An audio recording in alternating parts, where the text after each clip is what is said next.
नमस्कार दोस्तों, आज हम एक नया टॉपिक फिर से लेके आए हैं। आज का जो टॉपिक है हमारा वो है रिलेटिव रिफ्रैक्टिव इंडेक्स। और रिलेटिव रिफ्रैक्टिव इंडेक्स को एब्सोल्यूट रिफ्रैक्टिव इंडेक्स भी कहते हैं। इसको रिफ्रैक्टिव इंडेक्स के बारे में हम पढ़ चुके हैं, यानी अपवर्तनांक के बारे में हम पढ़ चुके हैं। अब उसी से रिलेटेड है रिलेटिव रिफ्रैक्टिव इंडेक्स। इसमें क्या किया जाता है, हम किन्हीं दो माध्यमों के सापेक्ष जब हम उस माध्यम के अपवर्तनांक का जो रेशियो निकालते हैं वही हमारा रिलेटिव रिफ्रैक्टिव इंडेक्स होता है। जैसा कि आपको यहाँ पे दिखाई दे रहा है, मैंने लिखा किसी दो माध्यमों के निरपेक्ष अपवर्तनांकों के अनुपात, अपवर्तनांकों के अनुपात, और अनुपात तो होना चाहिए, रेशियो होता है वो। तो वो जो रेशियो जो हमारे पास आते हैं उसी को हम रिलेटिव रिफ्रैक्टिव इंडेक्स या एब्सोल्यूट इंडेक्स भी कहते हैं इसको। तो ये जो होता है, हम किसी मीडियम के सापेक्ष निकाल रहे हैं। जैसे अपवर्तनांक भी हम निकाल रहे थे तो हम वो किसी माध्यम के सापेक्ष ही, उसमें वेलोसिटी जो हो रहा था उसके सापेक्ष निकाल रहे थे। जैसे अगर हम ये निकाल रहे थे अपवर्तनांक को म्यू से डिनोट किया जाता है, पहले हम बता चुके हैं। और तो म्यू इजकल टू होता है c/v, और c/v यानी c हमारा जो होगा वो light of velocity in vacuum, और v जो होगा हमारे पास वो light of velocity in medium, जिस मीडियम का अपवर्तनांक हमें निकालना होता था। तो ये जो रिलेटिव रिफ्रैक्टिव इंडेक्स जो है, बस इसी, अब जो हमारे पास जो मीडियम है, दो मीडियम है और दो मीडियम का अपवर्तनांक हम अलग अलग निकालेंगे। दो मीडियम का अपवर्तनांक अलग अलग निकालेंगे और उसी के सापेक्ष में जब हम अपवर्तनांक को निकालते हैं तो वही हमारे पास रिलेटिव रिफ्रैक्टिव इंडेक्स आता है। तो ये था हमारे पास इंडेक्स कैसे फाइंड किया जाता है, ये टॉपिक हम पहले कर चुके हैं। हम रिलेटिव रिफ्रैक्टिव इंडेक्स में देख रहे हैं जो हमारे पास कोई दो माध्यम है, हम माध्यम कुछ भी ले सकते हैं, ए बी करके या फिर 1 2 करके। तो मान लेते हैं हमारे पास मीडियम 1 और मीडियम 2, हमारे पास दो मीडियम है, दो माध्यम है। अब हमें निकालना है तो माध्यम 1 और माध्यम 2 का अलग अलग अपवर्तनांक भी हम ले लेते हैं। मान लेते हैं इसका अपवर्तनांक जो होगा वो n1 हो जाएगा, n1, और इसका अपवर्तनांक जो हो जाएगा n2 हो जाएगा। ये हम इस चीज़ को मान लेते हैं, जो मीडियम 1 का अपवर्तनांक n1 और मीडियम 2 का अपवर्तनांक n2 हो रहा है। अब हमें निकालना है माध्यम 2 का माध्यम 1 के सापेक्ष अपवर्तनांक। तो जब माध्यम 2 का माध्यम 1 के सापेक्ष अपवर्तनांक जब हम निकालेंगे तो इसको हम n21 से इंडिकेट करेंगे, n21 से इंडिकेट करेंगे। तो n21 यानी इसका क्या मतलब हुआ, माध्यम 2 का अपवर्तनांक हम निकाल रहे हैं माध्यम 1 के सापेक्ष। तो यहाँ पे हो जाएगा माध्यम 2 का अपवर्तनांक निकाल रहे हैं तो 1 के सापेक्ष, तो माध्यम 2 का अपवर्तनांक हमारे पास n2 है और अपॉन माध्यम 1 का अपवर्तनांक हमारे पास n1 है। तो ये हमारे पास जो रिलेटिव रिफ्रैक्टिव इंडेक्स निकल रहे हैं वो हम किसी दूसरे माध्यम के सापेक्ष में हम निकाल रहे हैं, किसी दूसरे माध्यम के सापेक्ष में निकाल रहे हैं।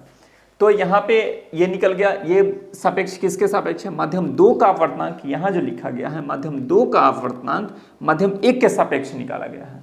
फिर उसी टाइप से हम अगर n12 लिख रहे हैं तो यहाँ पे क्या हो जाएगा, माध्यम 1 का अपवर्तनांक माध्यम 2 के सापेक्ष अब निकाल रहे हैं, जस्ट अपोजिट हो जा रहा था। इस सिचुएशन में क्या हो जाएगा, n1 यानी मीडियम 1 का अपवर्तनांक और बटा मीडियम 2 का अपवर्तनांक।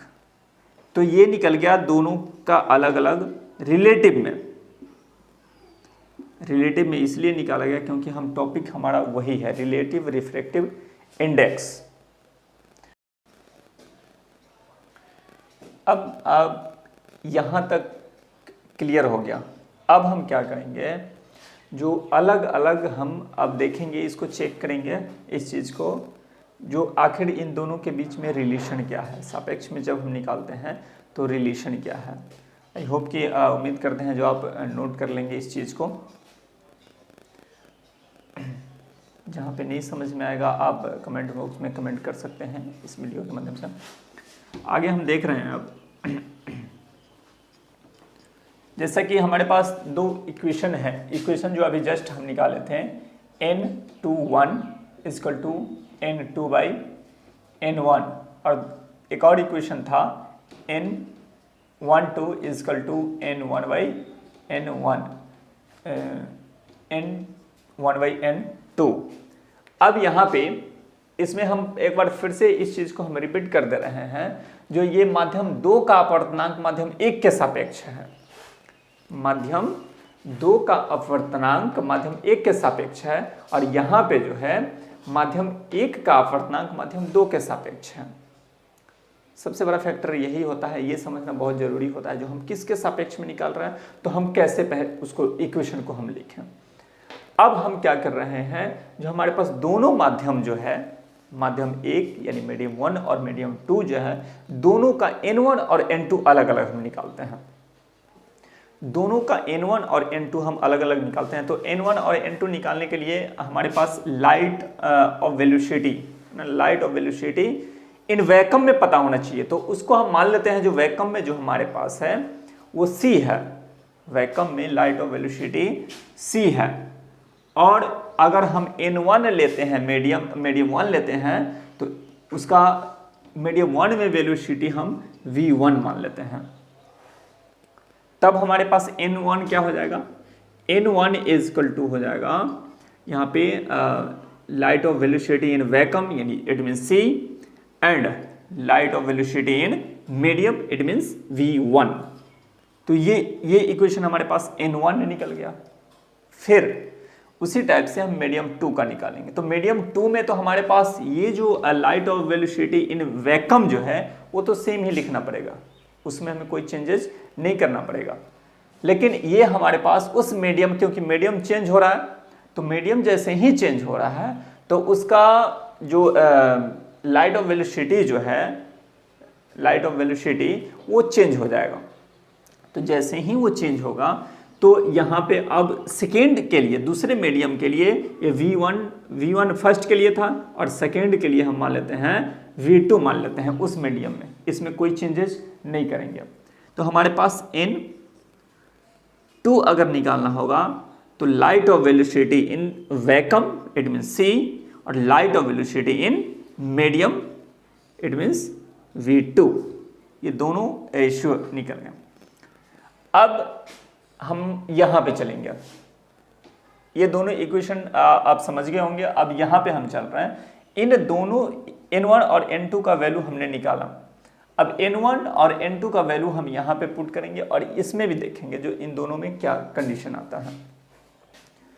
तो हम इस इक्वेशन से n21 इक्वल टू, सबसे पहले n2 है तो n2 हमारे पास है c/v2, और बाई अब n1 है तो n1 हमारे पास है c/v1।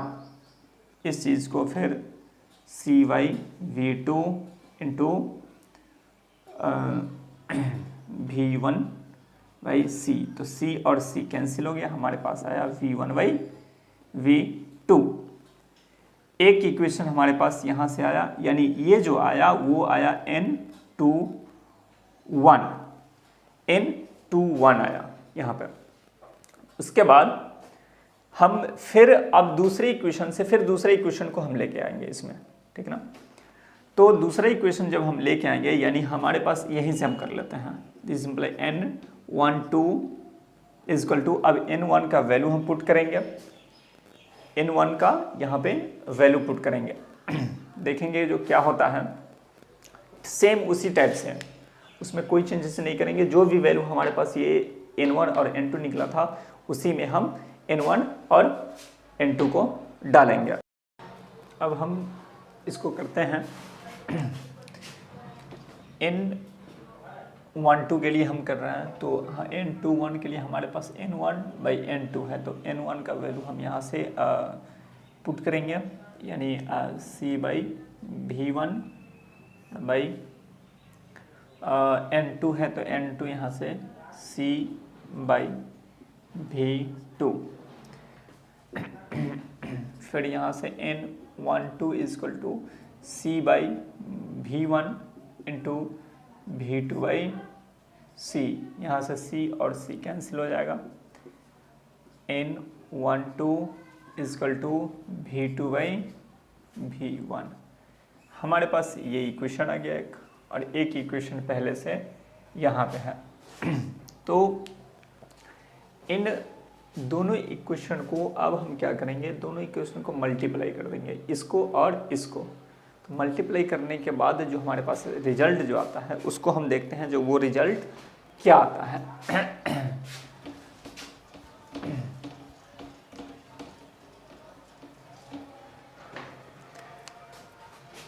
तो यहाँ पे हम लिखते हैं n21 into n12 is equal to v1/v2 into